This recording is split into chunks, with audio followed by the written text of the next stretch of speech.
So in this video we will be discussing about the branches of three parts of subclavian artery. So subclavian artery is divided into the three parts by the muscle scalenus anterior. So this is the scalenus anterior muscle, scalenus anterior.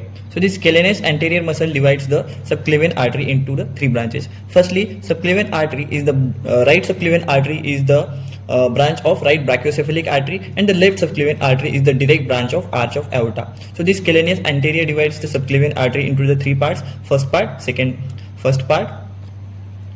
part, and third part. So in first part there are three branches, second part one branch, and third part one branch. So mnemonic for these five branches is vitamin CD, that is V, I, T, C and D. So V stands for vertebral artery, I is the internal thoracic artery, T is the thyrocervical trunk, C is costocervical trunk, and D is dorsal scapular artery. So vitamin CD, VIT, vitamin C, D. So this will be the mnemonic for these five branches. So first part gives three branches: vertebral artery, internal thoracic artery, and thyrocervical trunk. So this vertical this is the first branch, vertebral artery. Then internal thoracic further gives three branches. So this internal thoracic artery gives three branches. First is the anterior intercostal artery. Then second is so this is anterior intercostal artery, and these two terminal branches, one is the musculophrenic artery and second is the superior epigastric artery. So anterior intercostal artery, musculophrenic artery, and superior epigastric artery. These three branches of internal thoracic artery. Third branch of first part of subclavian artery is thyrocervical trunk. So this thyrocervical trunk will also give three branches. One will be the inferior thyroid artery, which will be given to the base of the inferior aspect of thyroid gland. First is the inferior thyroid artery, second is the artery, second is suprascapular artery, and third is transverse cervical artery. So third will be the transverse cervical artery. So thyrocervical trunk, three branches. First is inferior thyroid, second is inferior thyroid, suprascapular, and T is transverse cervical artery, branches of thyrocervical trunk. Then third part, then fourth branch, costocervical trunk. So branches of costocervical trunk.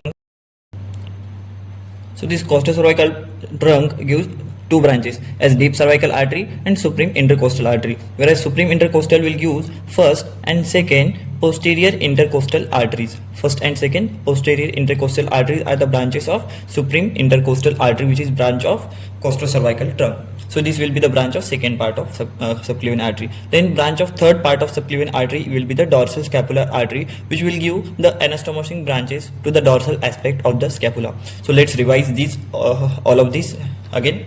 So all five branches, first part, second part, third part. First part gives three branches: VIT, vertebral artery, internal thoracic artery, thyrocervical trunk. Then third part, costocervical trunk, and last will be the dorsal scapular artery. At least you should know all these five names, that is vertebral artery, internal thoracic artery, thyrocervical trunk, costocervical trunk, and dorsal scapular artery. Internal thoracic artery gives three branches further, that is the anterior intercostal artery, musculophrenic artery, and superior epigastric artery. These three branches of the first, these three branches of internal thoracic. Then thyrocervical trunk will give also three branches. First is the inferior thyroid artery, then suprascapular artery, and transverse cervical artery. Then branches of costocervical trunk are the deep cervical artery, and supreme intercostal artery. And supreme intercostal artery will give further two branches as first and second posterior intercostal arteries. And the branch of third part is the dorsal scapular artery. And these are divided into three parts by the muscle scalenus anterior.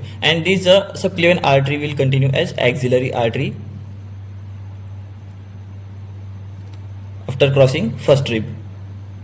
So this will be the first rib. It will continue as axillary artery. So as this subclavian artery crosses the first rib, it will be known as axillary artery.